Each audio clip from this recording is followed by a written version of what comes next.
Hello guys, আসসালামু আলাইকুম। আপনারা দেখতে পাচ্ছেন ভুট্টা গাছ, শুধু চারদিকে শুধু ভুট্টা আর ভুট্টা। হ্যাঁ, এই খেজুর ধরছি রে। আর কোকিল ডাকতেছে, কোকিল ডাকতেছে। তানভীর, তানভীর, এই ছেলে,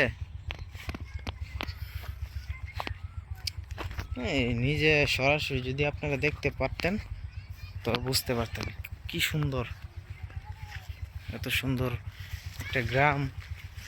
এটা হচ্ছে আপনার নাটোরের লক্ষ্মীপুর জেলা। এখানে আবাদ হয় বেশিরভাগ রসুন, পেঁয়াজ, তারপরে ভুট্টা, ধান। এখন ভুট্টার সিজন তো সব জায়গাতেই ভুট্টা। যে এক একটা, যে এখন ভুট্টা কত সুন্দর।